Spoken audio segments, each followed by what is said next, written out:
जो पहुंच चुका है और उसने आवरण जैसे एक साधारण व्यक्ति की तरह पहना है, और या फिर उसने साधु वेश जो है वो पहना है।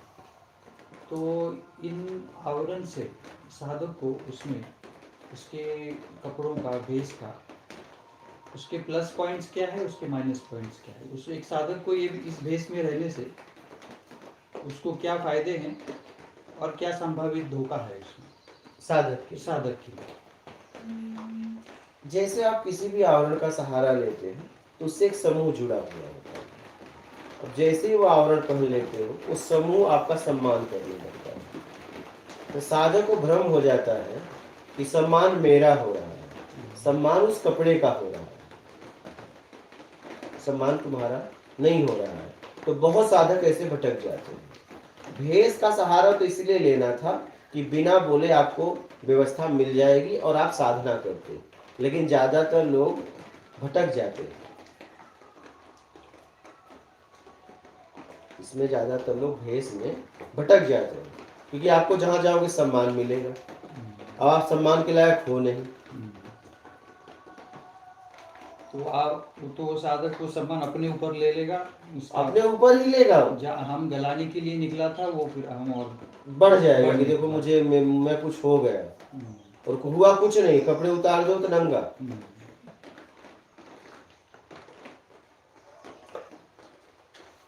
इसलिए गांव घर वाले जल्दी नहीं मानते, गांव घर वाले जल्दी, क्योंकि उनके ऊपर कपड़ा आपका काम नहीं करेगा, क्योंकि वो आपको नंगा देखेंगे, आपके बारे में सब जानते हैं। जहां आपको नहीं जानते आप कपड़ा पहन के चले जाइए, आपको सम्मान देंगे। वो आपको नहीं दे रहे, कपड़े को दे रहे हैं। आपको तो जानते ही नहीं, जितने लोग जानते हैं वो पूछ भी नहीं रहे। वो गांव वाले कहेंगे यार देखो नया पखंड धारण कर लिया, देखो क्या क्या करता है। हाँ, कहीं से भी निकलो अलग अलग भाषा में यही कहते हैं। हमारे यूपी में अगर निकल जाओ तो पहले तो ताने मारते हैं, बाद में योग्य होने के बाद वो मानते भी हैं, ऐसा नहीं है, लेकिन पहले तो ताने मारेंगे। क्योंकि बचपन में हमने बहुत सारी गलतियां, कौन नहीं करता, ऐसा तो कोई व्यक्ति है नहीं। अलड़पन था वो। हाँ भाई, करता ही करता है। और जिसमें कुछ करने की ज्यादा हो रहता है वो ज्यादा मस्तीखोर रहता है, एनर्जी ज्यादा, हाँ ज्यादा ऊर्जा रहती है, तो खर्च कहाँ करे, तो कभी कभी उतापात में खर्च करने लगता है। सही। क्योंकि उसको एनर्जी को सही दिशा देने वाले परिवार में मिल ही नहीं रहे हैं। अगर वो प्रश्न कर भी रहा है तो लोग कह रहे हैं क्या ये प्रश्न कर रहे हो। अगर वो किसी से पूछ भी रहा है तो लोग उसका जवाब ही नहीं दे पा रहे हैं।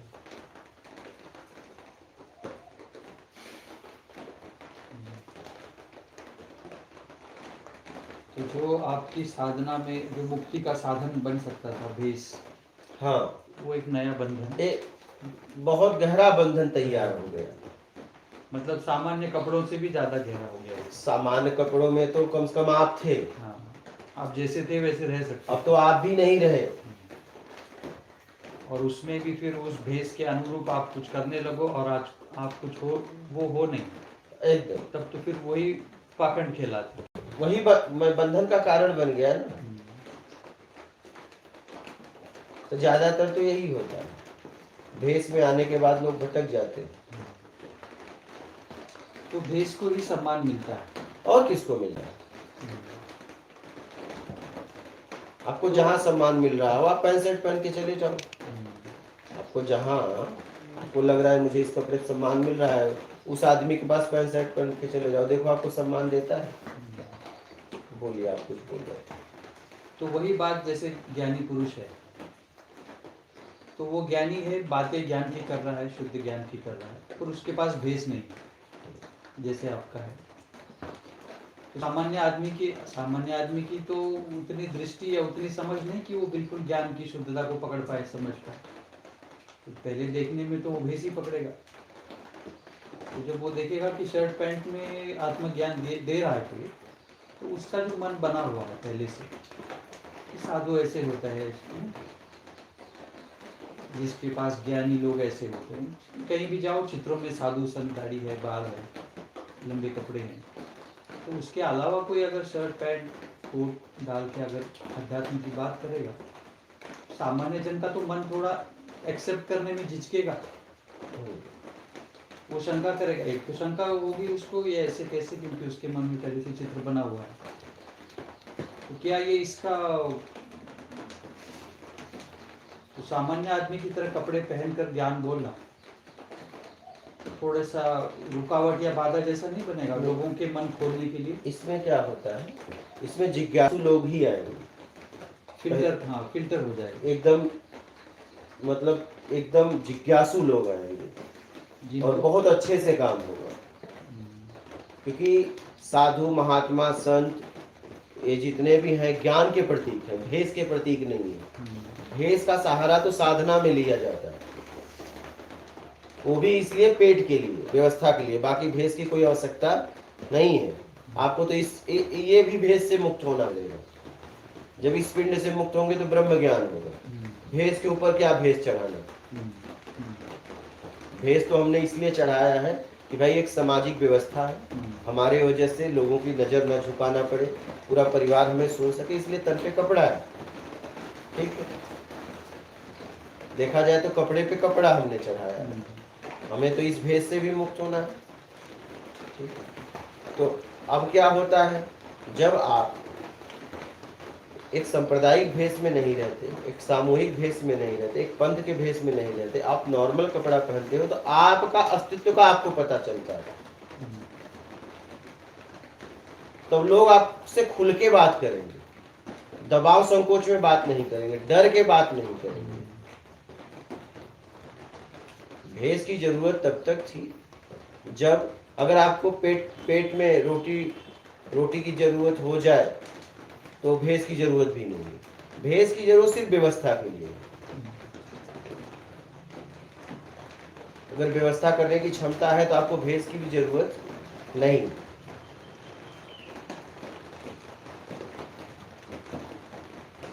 तो भेष नहीं है, तो सामान्य कपड़ा है, आप ज्ञान दे रहे हो, तो उसमें जिज्ञासु लोग समझ पाएंगे। और जितने लोग आवरण से जुड़ते हैं वो चले जाएंगे, आखिर वो आके भी क्या करेंगे?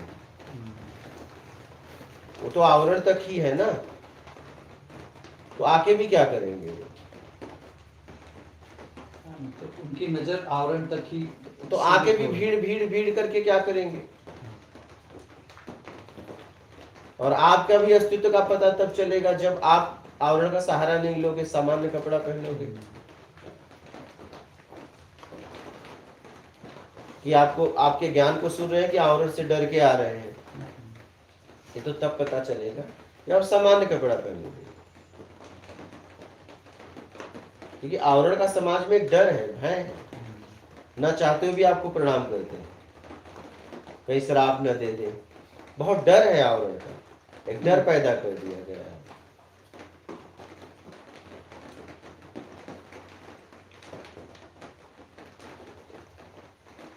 तो साधु सन्यासी ये सब महात्मा ज्ञान का प्रतीक है, आवरण का छोड़िए। भाई गंगा जल को किसी भी पात्र में रख दो, भाई सोने में रखो चाहे लोहा में, गंगा जल तो गंगा जल रहेगा। ऐसा है क्या कि सोने के पात्र में गंगा जल को रख दो, एक लोहे के पात्र में, तो ये गंगा जल ज्यादा काम करेगा? बताओ, ऐसा तो नहीं सोने के पात्र में गंगा जल वाला ज्यादा काम करेगा, लोहे में रखे हो तो कम काम करेगा, ऐसा तो नहीं है। बाहर के आवरण से क्या मतलब है, आपकी आंतरिक स्थिति क्या है?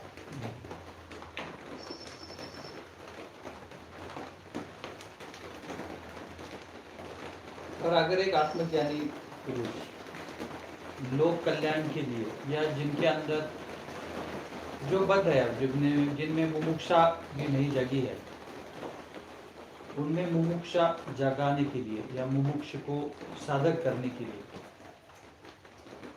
एक आत्मज्ञानी पुरुष अगर भेष भी धारण कर लेता है, उसके लिए तो कोई मायने नहीं है भेष की, क्योंकि उन पर देखने वालों के लिए है। तो क्या ऐसे नहीं हो सकता कि वो भेष धारण कर ले और चलो आप भेष को देखकर ही सही पर सत्संग और ज्ञान को सुन ले? क्योंकि उसमें से कुछ उस इंटरेक्शन में से कुछ तो ज्ञान उनके अंदर उतर कामना में आएगा ना। पूरी जिंदगी आदमी पूरी जिंदगी मंदिर का पूजा करता है, ठीक है, कितने ज्योतिर्लिंग में पड़े हैं, उनकी पीढ़ियां, लेकिन उन्हें ज्ञान हुआ। और एक आदमी सिर्फ एक प्रतिमा लेके जाता है और ज्ञान को उपलब्ध हो जाता है, क्योंकि वो किस लिए बैठा? पैसा कमाने के लिए बैठा। वो पैसा ही कमाता रहता है उस मूर्ति के द्वारा। उस मूर्ति के द्वारा कभी उसका कल्याण नहीं होता, वो कोई भक्त नहीं बन पाता। उसके लिए तो वो एक दुकान जैसा। हाँ, तो वो आएगा किस लिए? कामनाओं में। तो हम सत्संग से मतलब ही नहीं उसे।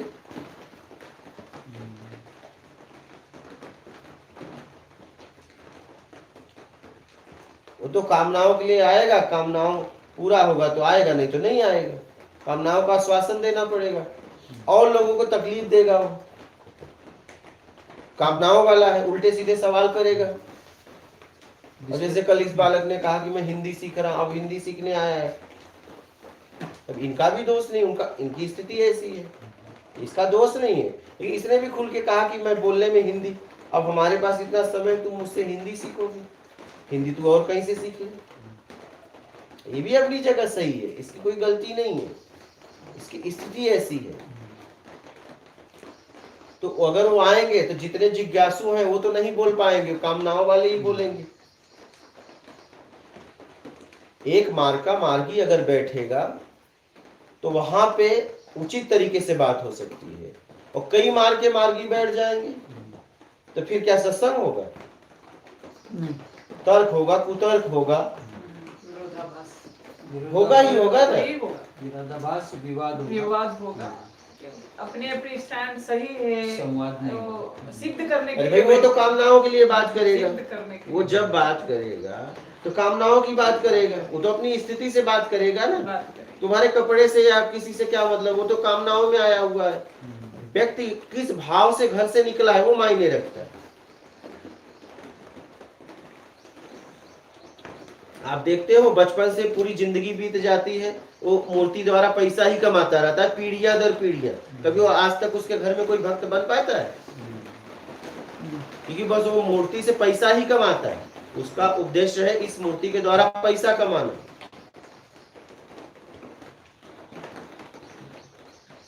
वो जन्म से पैदा होते ही वो देख रहा है कि इसी मंदिर से पैसा आ रहा है, इसी से घर चल रहा है, से कोई बनता है, पैसा ही कमा के माला माल होता है। वही उसी मंदिर में कुछ एक आध घंटे भक्त की उपलब्धि हो जाती है, नहीं? मीरा उसी में मूर्ति में समा गई, उसमें वो मेन पंडित मनाई कर रहा था। इतनी बड़ी भक्त थी कि मूर्ति ने अपने आप संभाल लिया था, और उसी मंदिर में वो पुजारी कब से ऐसी वो अंदर गई और फिर वो गायब ही हो गया, आत्मसात कर लिया ना मूर्ति ने, उसको ऐसे कहते हैं। लेकिन वो पुजारी तो कब से बैठा था, और सबसे बड़ा पंडा था वो तो वो तो पैसे के लिए बैठा था, और ये अपने आप को मिटाने के लिए गई थी। ये तो उनके लिए गई थी, ये उनसे पैसा के लिए गया था। भाव विद्यते देवा, भाव में ईश्वर का वास है। ऐसे कपड़ों में क्या है, छठे लोग आएंगे, जिज्ञासु आएंगे, जैसे आप बैठे हो यहाँ। भाई आज हमारा कितना तीसरा दिन है? हाँ जी, तीसरा दिन है, बस आप सुन रहे हो।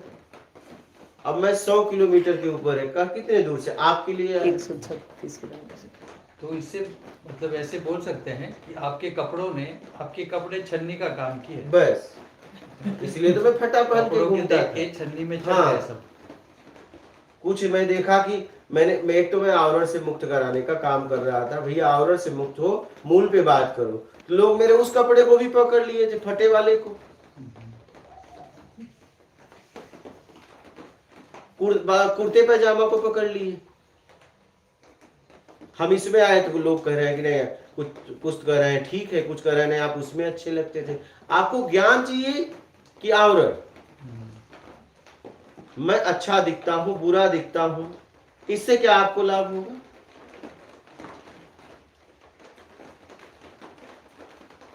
मेरे ज्ञान से आपको लाभ होगा ना। मेरे मुखार बिंदु से शब्द निकल रहे हैं, उन शब्दों के द्वारा आपको कुछ मिलेगा कि मेरे कपड़े के द्वारा मिलेगा?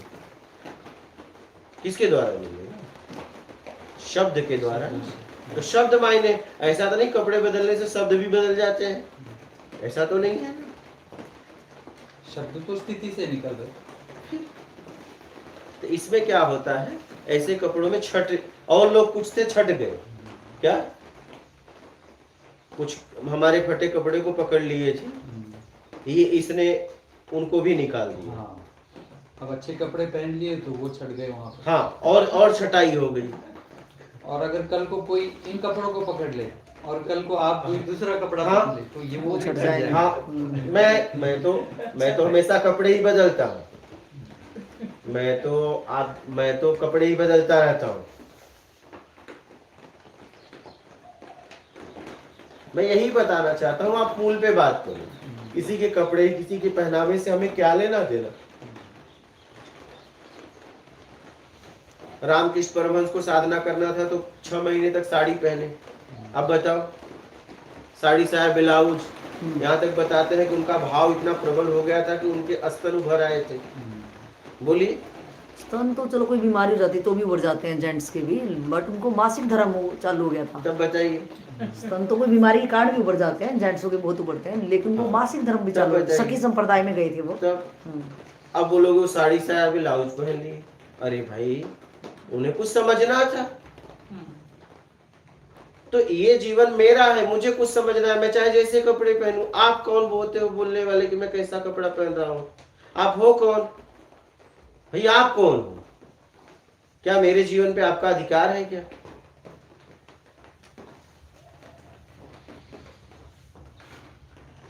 ऐसा तो है नहीं। नहीं, मेरी जिंदगी है, मुझे कैसे कपड़े पहनने ये मैं तय करूंगा कि और कोई तय करेगा?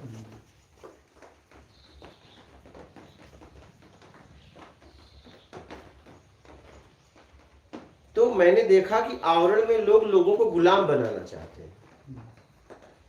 एक भीड़, एक गुलाम, गुरु नहीं चाहिए, एक गुलाम चाहिए।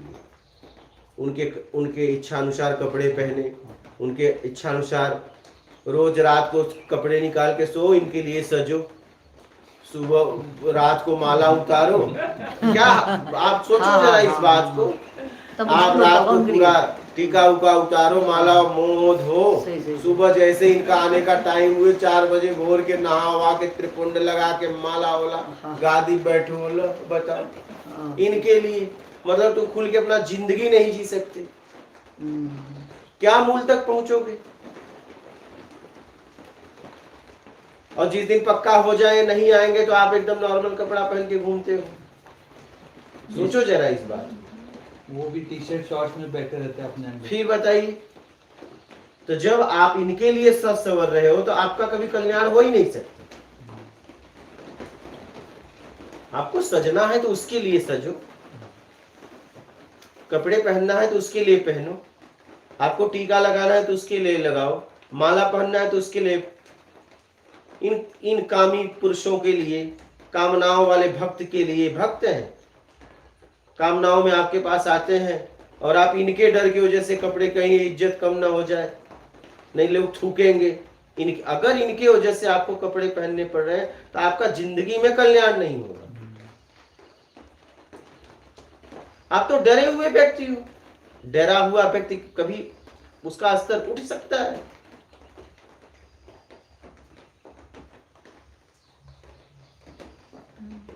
ड्रामा तो हमेशा डरा ही रहेगा वो। फिर हर रोज मोती गले लगा रहा है वो तो आवरण सहायक है लेकिन आवरण बंधन हो गए। आज तो आवरण पहन के लोग भीख मांग रहे हैं, भिखारी बन गए हैं। गेरुआ कलर पहन के भीख मांग के क्वार्टर पी रहे हैं। तो मैं तो कहता हूँ यार, तुझे क्वार्टर ही पीना है तो गेरुआ क्यों पहना, ऐसे ही पीता। काहे को किसी परंपरा, किसी संप्रदाय को बदनाम कर रहा है।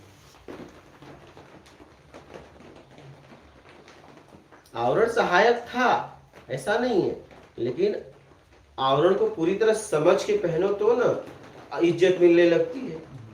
बेमतलब का तुम्हारा पांव छूने लगते हैं, तुम्हें लगता है देखो मेरा कितना सम्मान हो रहा है। तुम्हारा थोड़ी ना कपड़े का डर है।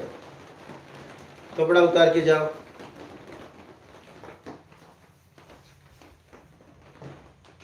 आप इसी गांव में रहते हो, आप पैंट शर्ट पहन के जाओ घूमो।